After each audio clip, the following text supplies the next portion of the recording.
বাংলাদেশের রাজনৈতিক ও সামাজিক আন্দোলনের ইতিহাসে বারবার উঠে এসেছে কিছু কণ্ঠ, যারা ক্ষমতার কেন্দ্রে না থেকেও জনমনে আলোড়ন সৃষ্টি করেছে।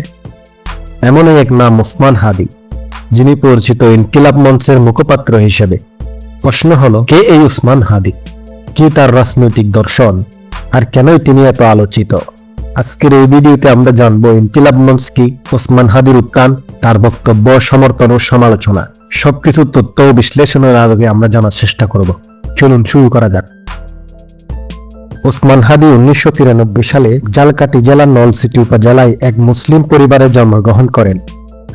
তার বাবা একজন মাদ্রাসা শিক্ষক ও স্থানীয় ইমাম। 6 ভাই বোনের মধ্যে হাদি সর্বকনিষ্ঠ। হাদি তার প্রাতিষ্ঠানিক শিক্ষা জীবন শুরু করেন নলছিটির একটি মাদ্রাসা থেকে। সেখান থেকে তিনি 3য় শ্রেণী পর্যন্ত পড়াশোনা করেন। পরবর্তীতে 4র্থ শ্রেণীতে ভর্তি হন ঝালকাঠি এনএস কামিল মাদ্রাসায়। ঝালকাঠি এনএস কামিল মাদ্রাসা থেকে তিনি আলিম পরীক্ষা দেন। হাদি অত্যন্ত মেধাবী হওয়ায় পরবর্তীতে ঢাকা বিশ্ববিদ্যালয়ে রাষ্ট্রবিজ্ঞান বিভাগে ভর্তি হন। ঢাকা বিশ্ববিদ্যালয়ে অধ্যয়নকালীন সময়ে তিনি ঢাকায় রামপুরা এলাকায় বসবাস করতে শুরু করেন। জুলাই আন্দোলনের সময় তিনি স্থানীয় সাংগঠনিক কর্মকাণ্ডে জড়িত ছিলেন এবং রামপুরা এলাকায় সমন্বয়ক হিসেবে দায়িত্ব পালন করেন। 2024 সালে জুলাই গণঅভ্যুত্থান ও পরবর্তী সময়ে বাংলাদেশ আওয়ামী লীগকে নিষিদ্ধ করার দাবিতে হওয়া আন্দোলনে হাদিকে অন্যতম তরুণ নেতৃত্বদের একজন হিসেবে বিবেচনা করা হয়। ইনকিলাব মঞ্চ জুলাই গণঅভ্যুত্থানে অংশগ্রহণকারী ছাত্র জনতার অভিজ্ঞতা ও দাবির ভিত্তিতে গঠিত সাংস্কৃতিক ও রাজনৈতিক প্ল্যাটফর্ম ইনকিলাব মঞ্চ শরীফ ওসমান হাদির হাত ধরে প্রতিষ্ঠিত হয়। সংগঠনটির ঘোষিত লক্ষ্য হল সমস্ত আধিপত্যবাদের বিরুদ্ধে দাঁড়িয়ে বাংলাদেশের স্বাধীনতা ও সার্বভৌমত্ব রক্ষা এবং ইনসাফ ভিত্তিক একটি রাষ্ট্র ব্যবস্থা গঠন করা, যেখানে গণতান্ত্রিক অংশগ্রহণ ও ন্যায় বিচার প্রধান মূল্যবোধ হিসেবে থাকবে। ইনকিলাব মঞ্চের কর্মসূচিগুলোর মধ্যে রয়েছে সমাবেশ, প্রতিবাদ মিছিল, সামাজিক যোগাযোগ মাধ্যমে প্রচার। ওসমান হাদি এইসব কর্মসূচিতে সরাসরি নেতৃত্ব দেন। তার বক্তৃতা প্রায়ই ভাইরাল হয়, যা আন্দোলনকে নতুন মাত্রা দেয়। 2025 সালে আওয়ামী লীগকে সন্ত্রাসী ও রাষ্ট্রদ্রোহী সংগঠন হিসেবে নিষিদ্ধ করার দাবিতে ন্যাশনাল অ্যান্টি ফ্যাসিস্ট ইউনিটির ব্যানারের অধীনে যে দেশব্যাপী আন্দোলন গড়ে ওঠে, সেখানে ইনকিলাব মঞ্চ অন্যতম অংশগ্রহণকারী সংগঠন হিসেবে সক্রিয় ভূমিকা রাখে। ওসমান হাদি মূলত পরিচিতি পান তার বক্তৃতা, স্লোগান ও প্রতিবাদী ভাষার মাধ্যমে। তিনি নিজেকে উপস্থাপন করেন একজন আপোষহীন আন্দোলনকারী হিসেবে। তিনি সবসময় সামাজিক যোগাযোগ মাধ্যমে সক্রিয় থাকেন, রাষ্ট্র শাসন ব্যবস্থা ও রাষ্ট্র কাঠামো নিয়ে খোলামেলা সমালোচনা করেন। অন্তর্বর্তীকালীন সরকারের কাঠামোগত দুর্বলতা এবং দৃশ্যমান পরিবর্তনের ঘাটতির সমালোচনা করে হাদি সব দলের প্রতিনিধিত্ব নিশ্চিত করে মোহাম্মদ ইউনূসকে প্রদান করে একটি জাতীয় সরকার গঠনের প্রস্তাব করেন। 2025 সালে জুলাইয়ে ঢাকা বিশ্ববিদ্যালয়ে মধুর ক্যান্টিনে আয়োজিত এক সংবাদ সম্মেলনে শরীফ ওসমান হাদি বলেন, বিএনপি যদি পুরনো ধারার রাজনীতি করে ক্ষমতায় আসে, তবে তারা 2 বছরও ক্ষমতায় টিকতে পারবে না। তিনি সেখানে জনগণ কেন্দ্রিক রাজনৈতিক ধারা গড়ে তোলার উপর গুরুত্ব আরোপ করেন এবং সতর্ক করেন যে শুধু সংসদে বসে দেশবিরোধী আইন করলে জনগণ তা মেনে নেবে না।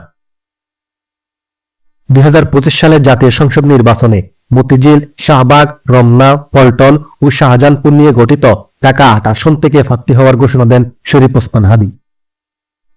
তিনি ফেসবুক পোস্টের মাধ্যমে এলাকাবাসীর সঙ্গে সরাসরি মত বিনিময় ও চা সিঙ্গারা আড্ডার আয়োজনের কথা জানান, যা স্থানীয় গণমাধ্যমে প্রচারিত হয়। 2025 সালের নভেম্বর মাসে আন্তর্জাতিক অপরাধ ট্রাইব্যুনাল কর্তৃক ক্ষমতাচ্যুত সাবেক প্রধানমন্ত্রী শেখ হাসিনা ও সাবেক স্বরাষ্ট্রমন্ত্রী আসাদুজ্জামান কামালের বিরুদ্ধে প্রদত্ত মৃত্যুদণ্ড রায় ঘোষণার পর আদালত প্রাঙ্গণে সাংবাদিকদের মুখোমুখি হয়ে শরীফ ওসমান হাদি মন্তব্য করেন যে এই রায় পুরো জাতির জন্য নজির স্থাপন করেছে এবং কোন স্বৈরাচার দীর্ঘকাল মানুষের উপর নিপীড়ন চালিয়ে যেতে পারে না। 2025 সালের 12 ডিসেম্বর প্রায় দুপুর 2টার সময় রাজধানীর পল্টনে বিজয়নগরের কালবাট এলাকায় 3টি মোটরসাইকেলে আসা অজ্ঞাত দুর্বৃত্তরা ওসমান হাদিকে মাথায় গুলি করে। জুমার নামাজের পরপরে সংগঠিত এই হামলার পর হাদিকে দ্রুত ঢাকা মেডিকেল কলেজ হাসপাতালে জরুরি বিভাগে নেওয়া হয়। হাসপাতালের 1 স্টপ ইমার্জেন্সি সেন্টারে রাখা হয়। পরবর্তীকালে সেখান থেকে এভারকেয়ার হাসপাতালে স্থানান্তর করা হয়। 15 ডিসেম্বর তাকে স্পেশাল প্লেনে করে উন্নত চিকিৎসার জন্য সিঙ্গাপুর নেওয়া হয়। তিনি এখনও গভীর কোমায় রয়েছেন। হাদি পূর্বেও জানিয়েছিলেন যে তিনি ফোন কল ও বার্তার মাধ্যমে মৃত্যুর হুমকি পেয়েছেন। এইসব হুমকির মধ্যে ছিল তার বাড়িতে আগুন লাগিয়ে দেওয়া এবং পরিবারের নারী সদস্যদের ক্ষতি করা।